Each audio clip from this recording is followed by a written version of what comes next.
Well, Jeff, I'm glad my wife isn't here tonight because I don't think I've ever said this about another guy in my life. But the first thing I have to start with you is that you have always made me want to be a better man. I have to tell you, Jeff Hoffman came along at a point when our community was facing two very exciting opportunities. And when I say our community, I don't say the world of entrepreneurship.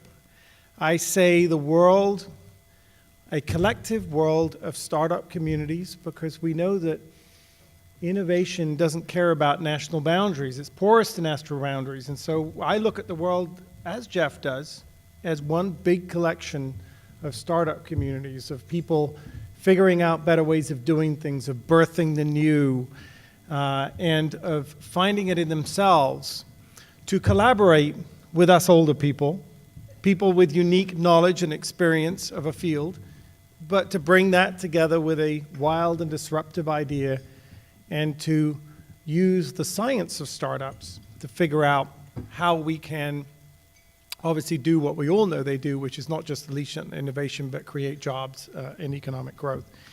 And Jeff, as you have really embarked upon this during this era, we know that CRDF has brought a very important component to the table, which is that we are, as I said, now embarking upon an era of the science of entrepreneurship, the science of startups. It's no longer the domain of adjunct professors of sociology teaching entrepreneurship. It's Nobel Prize winning economists. It's no longer the domain just of the Small Business Administration. It's the domain of President Obama, sometimes actually without his own administration supporting him. Startup policies developed out of his White House, not necessarily out of the Commerce Department and SBA. But at this time, this has become a very serious discipline.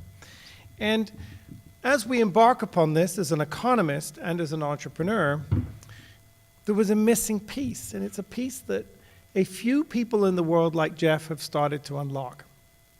And that is the humanity of what this generation of entrepreneurs are bringing. Entrepreneurship is no longer something of narrow commercial significance. It represents the possibility of human endeavor for the benefit of all. It is something which allows us to realize the potential of our humanity. But that's no good if you don't have any catalysts that can help people who don't have that confidence find it in themselves. And so, Jeff, that's what I think you, perhaps more than anyone else I know, have done in your labors. Jeff has talked a lot in his career about how to create companies. Of course, you have a copy of his book on your table. He's obviously created companies as the co-founder of Priceline and Color Jar, but many other endeavors that he has either been involved with or has been on the boards of. But most importantly, he's walked this talk.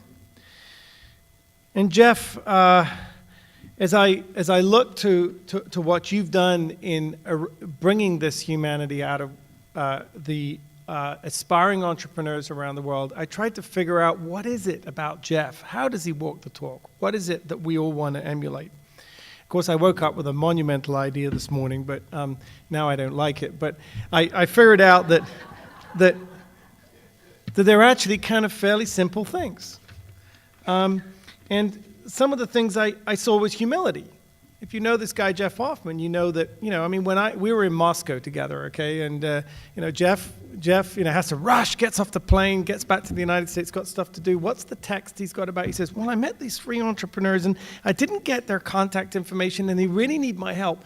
Of all the things you think about with jet lag and trying to get home on the other end, but that's what he's texting about. It isn't like, oh, by the way, did you guys get a video copy of my speech? Or, that's what Jeff's mind's on. Who are the entrepreneurs that he met? So despite all of his great achievements, he's still focused on the entrepreneur and keeps those values in his perspective.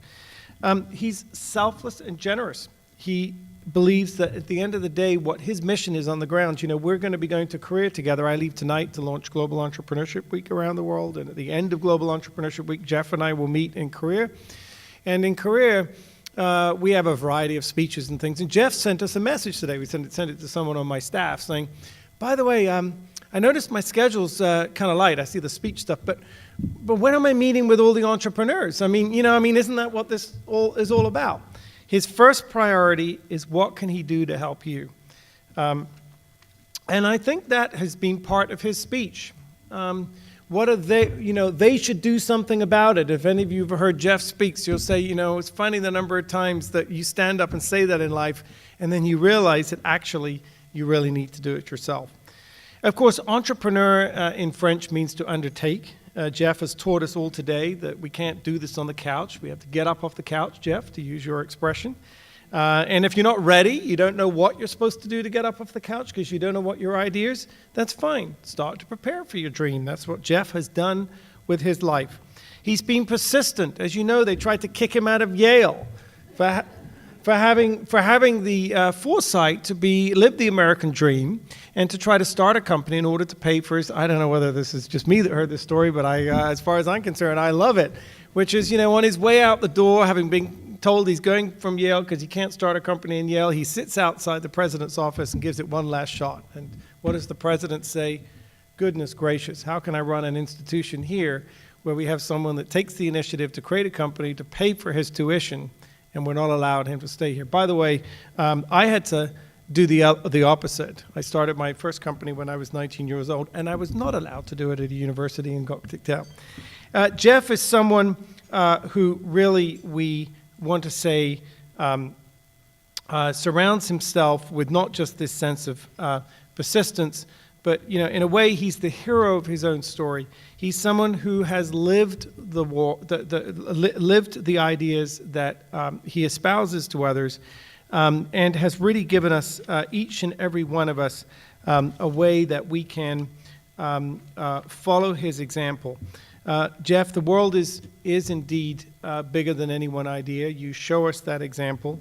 And what I say to you, being an Englishman at heart, is the best compliment I can give you, as I turn the floor back over to Kathy, is to say you are a gent, you're a scholar, you're an example to us all, but especially in teaching us who either study as scientists or support entrepreneurs as entrepreneurship programs or develop policies to make enabling environments to them, that at the end of the day, it's the entrepreneurs that matter, the entrepreneurs who lead. The rest of us are all just their feeders. So thank you very much, Jeff. Congratulations, and we're just so honored today that we get the opportunity to be here with you and follow your example. Thank you.